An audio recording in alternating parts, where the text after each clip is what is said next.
Oh, yan na. Laki ng ano. Lagayan ng gilid. Diyos mo yun. Ubusan ng pera basta ganito motor nyo. Bigla siyang na-off in the middle of the traffic. Mga kuys, yung air filter niya, So, isa doon yan sa mga dahilan kung bakit ma-off. It indicates na, correct me if I'm wrong ha, nag-overheat. I don't know, bakit siya nag-overheat? First time, no?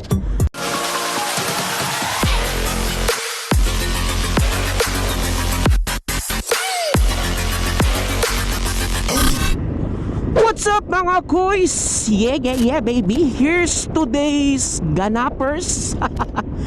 Okay, here's today's ganap mga kuys. Matagtag talaga tong dala natin ngayon. And obviously, kilala nyo na kung sino itong kasama natin ngayon mga kuys. Kung napanood nyo yung ating recent vlog na kung saan nag-travel tayo pa Marilog. Ito yung kasama natin. So, walang iba kundi si Ting. Ang ating Kymco Exciting 400S. So, samahan nyo kami ngayon mga quiz dahil atin siyang ipapa-change oil. And ipapa-check na rin natin dahil lang yato si Ting Prinank niya tayo kamakailan Alam niyo yung ginamit ko siya, tapos all of a sudden bigla siyang na-off in the middle of the traffic. My goodness, ito yung video mga kuys Yan. Biglang na-off. Tapos ano pa naman, tawag nito, maandar na kami. Biglang na-off. Panay tawag ko kay Papa God niyan dahil napakabigat. Nako. Pilit kong pinipress ko yung push start niya. Nung nasa gitna pa ako, ayaw umandar. Tapos nung napatabi ko na si Ting, biglang umandar. O, di ba? Prankster tong motor na to. Langya, ang bigat pa naman. And then as I review again the footage. The video, mga kuys. Napansin ko biglang umilaw ng pula yung parang takore dito sa gauge niya. Di ba? Biglang umilaw na pula. It indicates na correct me if I'm wrong ha, nag-overheat. I don't know bakit siya nag-overheat first time, no? Mahigit 3 months na siyang nasa akin. First time na nangyari na bigla siyang na-off and ayun, nag-overheat. Morning pa yan mga kuys, papunta pa tayong work. So, isa yan sa mga ipapacheck natin kasi maraming indicators yan I mean, reasons rather kung bakit biglang nag-overheat, biglang umilaw, no? So, ang isa dyan, baka yung coolant, no, is mababa na, or I don't know if may fan ba tong kanyang radiator dito, baka hindi gumagana, no? So, at isa yun sa ating mga ipapacheck, no? So, samahan nyo kami ni Ting. My goodness, Ting, dapat sa'yo tagtag ang pangalan ni Ting Ay nako, nakakahiya pa naman yung ganun. Bigla kang, alam mo yung mga kuys, ang ganda ng motor mo, tapos bigla kang mamamatayan sa gitna ng traffic. What an epic fail. Tapos syempre hindi ako flat footed ditong motor na to kasi lapad nung upuan. So tiptoe ako. Ang hirap pa naman itulak. Ay, nakakahiyating. Pero anyway, mula nung umandar siya, so grabe yung pag-pray ko kay Papa God na sana hindi na maulit. Kaya so far nung umandar hindi na siya namatay. Okay? Hindi na siya namatay. Thank goodness. So yun, isa yun sa ating ipapacheck. Ganda talaga. Ang ganda talaga ano, dalhin ng Kimco. Buwang ka.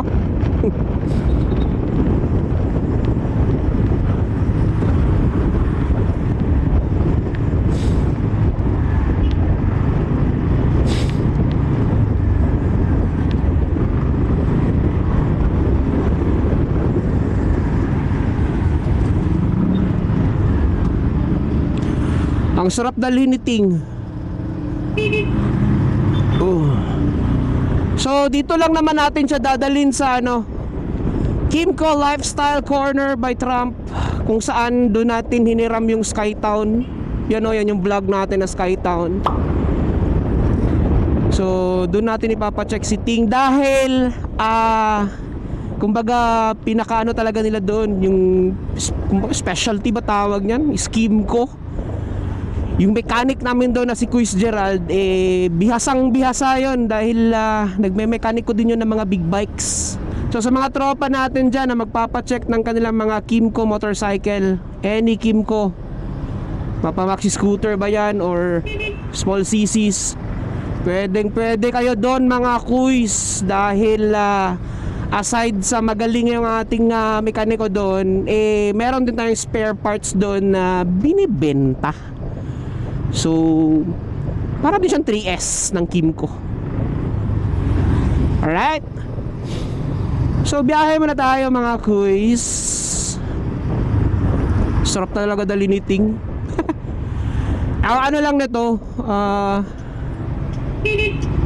tawag nito, napakabigat lang talaga niya sa traffic. Kaya minsan nagagamit ko si Bart or si Bash kapag weekdays.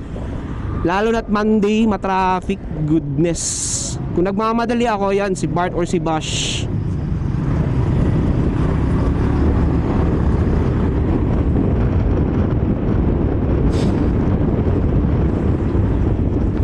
Kasi nakakalusot tayo dun sa dalawang yun pero dito kay Ting, my goodness. Although makalusot naman, pero hindi talaga yung super lusot. Gaya na nagagawa natin kay Bash and Bart.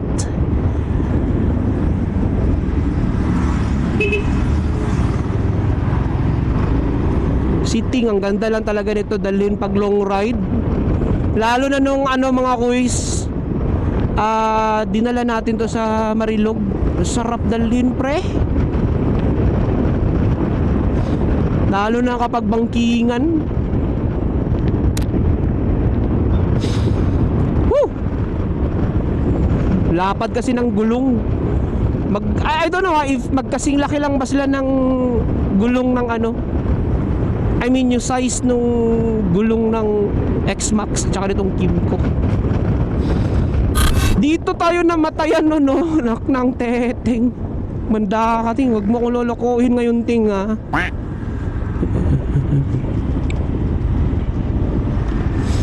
Dito talaga mismo mga Kuis. Dito ako nagsimula habang paano na tayo, pag go na tayo, biglang na off ang putsa. Nak ng teteng. Biglang nag-overheat. Mayos ka Ting ha. Wag kang wag kang ganyan.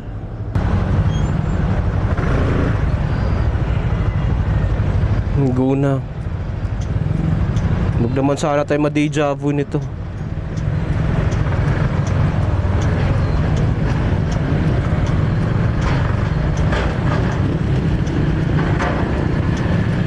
Yun. Uy, nakakatakot naman tong panel na to, parang matutumba. Oh, tatlo agad, mga pick up pa. Ayos, tiba-tiba.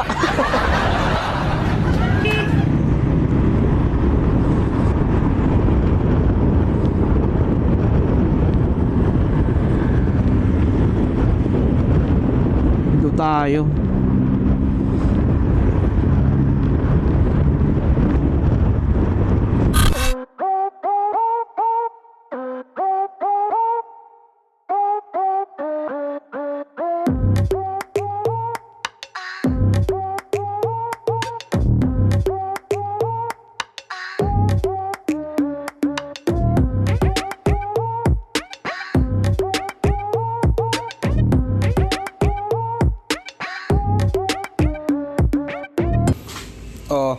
kuys, tingnan nyo tong air filter. So, sabi ni Quiz Gerald, isa din yan sa mga indicator kung bakit biglang na-off si Ting. Barado na dumi na So, palitanan na rin to.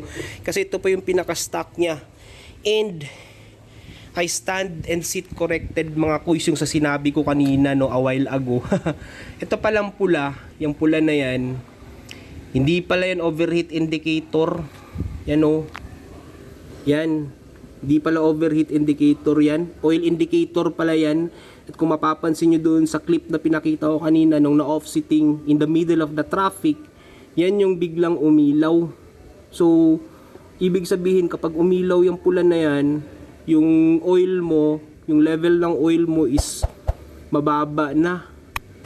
Ay nako. Sorry mga kuisa. Again, I stand seat corrected. Tao lang po.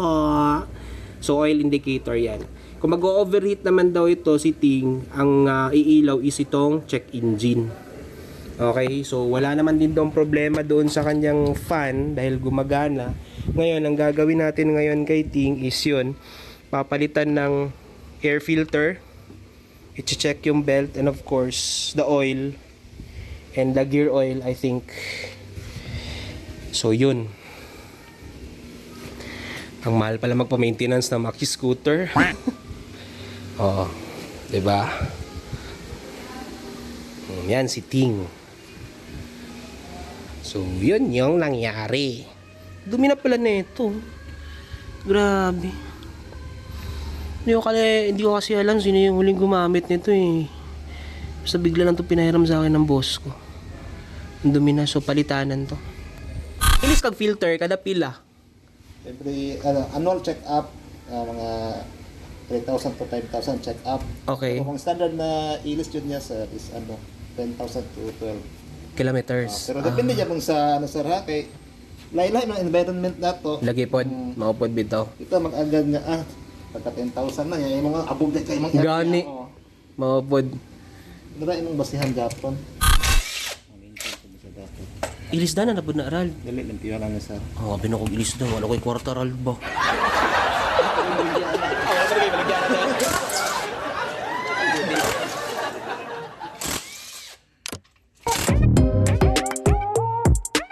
So natanggal na mga kuys yung kanyang CVT ba yan? No? Cover. CVT cover na ang hirap tanggalin.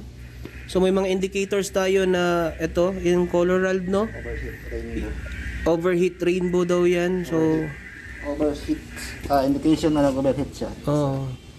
yan, indication siya na nag-overheat mga kuys dahil ito yung sa mga pasubida ba, paakyat na traffic gani. Langanin ang puwersa. So ito yung belt niya so far, Rald. Anong masasabi mo sa belt niya? Ang hirap tanggalin ng cover, yung cover, anak ng dead. Mahigit 1 oras kaming nag-ano ni Gerald niyan. Joke lang. Over na pa na 1 oras eh.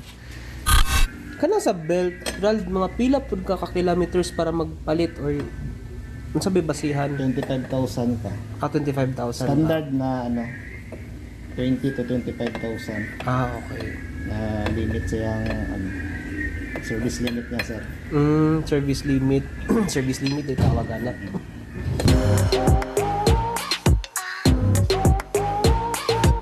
Napod ni upgrade og gilid ning Kimco, Rald. Pero Italian brand din sa mga Malossi yun na, i-search mo na Malossi ng mga CVT parts. Malossi. Oo. Malossi lang dyan, dili ka pwede itong mga ginagamit usually sa mga ubang maxi scooter. Mga RS8 pit spike. Kung naa sila. Okay. Kung available for Kimco. Kung naa sila. Naguluan magaling yung slide cut niya sir. Ay, as in? Kinahanglan na pa nilisdan. Sa mga saba, kaya dapat buot ng gulo siya. Pero okay pa na siya, Rald. Pwede pa na. Kung pwede pa, Rald, okay lang, Rald. Ang bola. Okay pang bola. Dugay yan magubang bola ning sir Kimco. Na naman. Kanang classic quality. Dapat yun quality sir. Kanang sa bola, Rald, pwede po na ilisdan og kanang katong pampakusog ng ilang ginaingon. Wait. Ang kabugaton. Ang kabugaton. Pila kabuk bola na, dugo na diyon. 8. Ako itong usual nga para sa X-Max. Pila sa X-Max? Umam lang. Dumi ng puli, oh. So, papasibiti cleaning lang natin mga kuys para sure. Kasi, nagbabadyang magbiyahe ng Baganga to eh.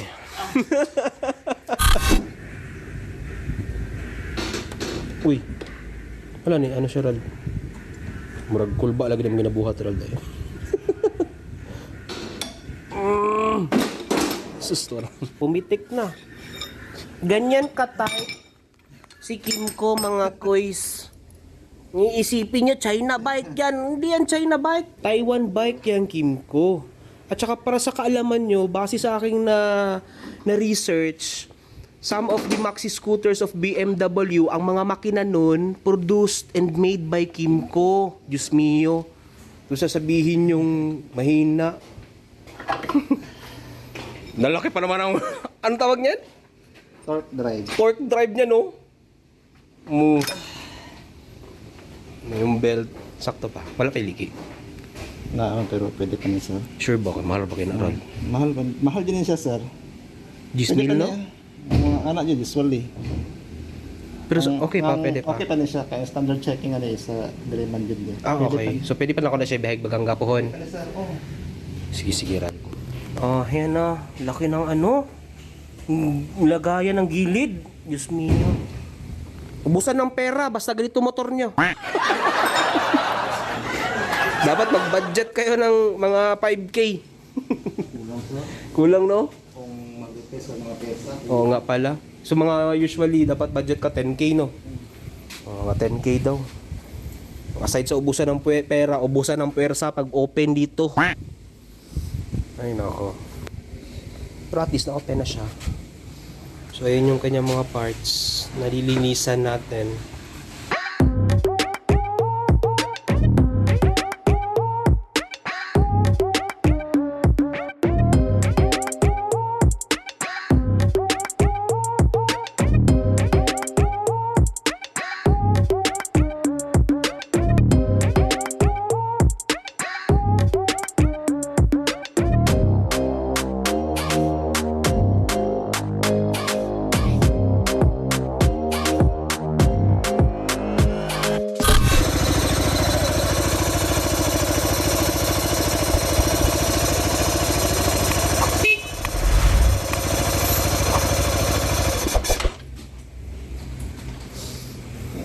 Okay na yan. Okay na. Okay na, sir. Actually, problem. Gahi pa kayo? Oo, no. Gahi pa dyan kayo siya. So ayun mga kuys, at natapos din nating ipa-check si Ting, ano. So again, yun palang umiilaw dito na pula, ano pala yun? Yung oil indicator, hindi pala indicator na nag-overheat. So as per Kuis Gerald Opya, shout out sa'yo. Kapag pala ganun umilaw yung indicator na yon, means to say na mababa na yung level ng iyong engine oil. So need na siyang palitan. So that's mga indicators, mga kuys. So yun pala yun. So I stand corrected mga kuys. Sorry. And yun na nga, aside from doon, no, aside sa ano na yung oil, mababa na doon sa level niya, is yung air filter, which is yung nakita nyo naman kanina, sobrang dumi. So yung air filter na yun pa pala yung pinaka-stock talaga niya, hindi pa napapalitan. So ngayon na siya napalitan. Suma total, bago na si Ting. Lakas na ako, sarap ng ikon, no? So pinasivity cleaning natin, air filter pinalitan, gear oil, at saka yung kanyang engine oil. Yeah. So yung mga oil na inilagay natin kay Ting, yung Kimco oil, yung gear oil, at saka yung air filter is available yun doon sa Kimco Lifestyle, no? So meron silang parts ng Kimco doon.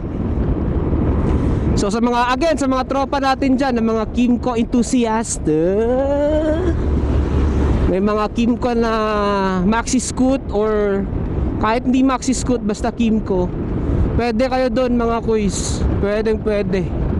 Doon kayo magpaayos dahil bukod sa may mga parts tayong binebenta doon, syempre magaling din yung mekaniko, si Quiz Gerald. I-explain niya lahat sa inyo kung ano yung mga dapat at hindi dapat sa inyong motor. Okay? So, puntahan nyo na. So, pabalik tayo ng bahay ngayon dahil later on, may lakad pa rin kami. Ang ganda ng takbo, oh God! Iba talaga, basta mga kuys, malinisan yung CVT. Mapalitan yung dapat palit. Ang ganda ng takbo, napaka-smooth compare nung recently na hindi pa siya nagagalaw, na hindi pa na check. Okay lang naman, pero mas lalong umokay ngayon. Oh, ganda na ng hatak.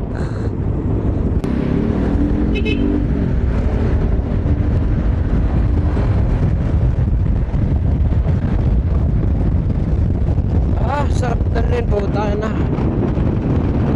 So ayun mga koys, I think that's about it. So yun lamang mga kaganapan natin ngayong araw na to mga koys, So kung umabot kayo hanggang dito, maraming salamat sa inyong suporta mga koys. Once again, this is your main man, Kuya Nin. Of course, it's Sting saying, keep safe, stay safe, and ride safe mga quiz. And of course, may basa. Wait lang, may basa na naman dito. Arte. Ayaw mo mapisikan eh. Well, and of course,